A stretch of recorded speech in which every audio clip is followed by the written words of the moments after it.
Screen leaders ஒரு 2 weeks before நான் செல்வம் sir வந்து சாருக்கு மருந்து கொடுத்துருந்தோம் ரோஸுக்கு. அப்போ வந்து ஸ்ப்ரே பண்ண சொல்லி கொடுத்துருந்தோம். இப்போ ஒரு 3 டேஸ்க்கு முன்னாடி ஸ்ப்ரே கொடுத்துருக்காரு சார். ஸோ அந்த ரிசல்ட் எப்படி வந்திருக்குன்றது நம்ம விவசாயி அவர்கிட்ட கேட்டு தெரிஞ்சுக்கலாம். சார் வணக்கம் சார். உங்கள் பேருங்க, இது என்ன ஊருங்க? ஜெயமணி சார். ஓகே, திருவண்ணாமலை மாவட்டம். சரிங்க. இப்போ இதுக்கு முன்னாடி நம்ம கெமிக்கல் ஸ்ப்ரே நீங்கள் கொடுத்துருந்தீங்க.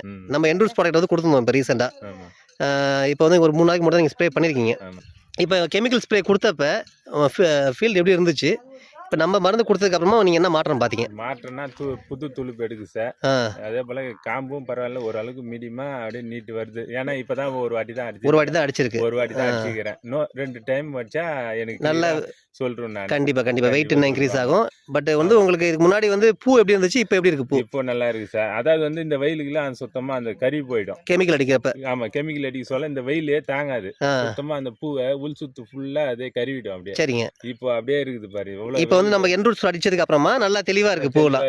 ஓகே, தெளிவா இருக்குது. அதனால பூ வெயிட் இன்க்ரீஸ் ஆக வாய்ப்பு இருக்கு. இப்போ புது துளு நல்லா வர ஆரம்பிக்குதுங்களா? சார்கிட்டே சொன்னேன் நானு.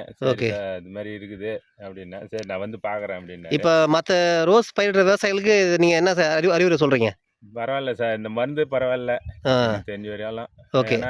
அதாவது வந்து கண்டது பண்ணதெல்லாம் வாங்கி அந்த அடிச்சுக்கின்னு அதாவது வந்து ஒரு நாள் நான் விட முடியாது. இந்த ஒரு நாள் விட்டோம்னா கூட அந்த உள் சுத்து ஃபுல்லா கறி போயிடும். புரியுது. ஆக்சுவலா நாங்கள் வந்து உங்களுக்கு ஒரு 4 முறையாச்சும் அடிங்க, வித்தியாசம் பார்க்கலாம்னு சொல்லியிருந்தேன். முறை நீங்க வித்தியாசம் பார்த்துட்டீங்க. ஒரு 4 முறை அடிச்சிட்டிங்கன்னு வச்சுங்க, நல்ல ஒரு மாற்றம் தெரியும் உங்களுக்கு. நம்ம இந்த வெயிலுக்கே நம்ம போய் உள்ள போய் உக்காந்துக்கலாமான்னு ஆசையா இருக்குது. தாங்க முடியாது. ஓகே, இந்த வெயில்லயே பூ எப்படி இருக்குது, நல்லா ஃப்ரெஷ்ஷா இருக்கிறதால நல்ல ஈல்டு எல்லாம் வந்திருக்கு. அப்ப சந்தோஷம். பூ பார்த்தீங்கன்னா எப்படி இருப்பாங்க, கொஞ்சம் கூட வாடாம வெயிலுக்கு காயிற வெயிலுக்கு எப்படி இருக்குது பாரு. அப்படியே வெயில், இந்த வெயில் எவ்வளவு வெயில் காயுது, இது வாடாம இருக்குது பாரு. ஆமா, இதுக்கு வந்து காலை ஈல்டு பறிச்சாச்சு. இது நாளைக்கான ஈல்டு. நாளைக்கு ஈல்டு இன்னைக்கு பறிக்கிற மாதிரி வந்துருக்குது. அப்போ நல்லா திருப்தியா இருக்கு இல்லைங்களா? சரிங்க, ரொம்ப சந்தோஷம். அடுத்த ஸ்ப்ரேல முடிங்க. ஒரு 2 3 ஸ்ப்ரே போனதுக்கப்புறம் ஈல்டு அதிகமானதுக்கு அப்புறமா நீங்க வீடியோ சொல்லுவீங்க இல்லையா, அதை வந்து பாத்துக்கிறாங்க. நன்றிங்க.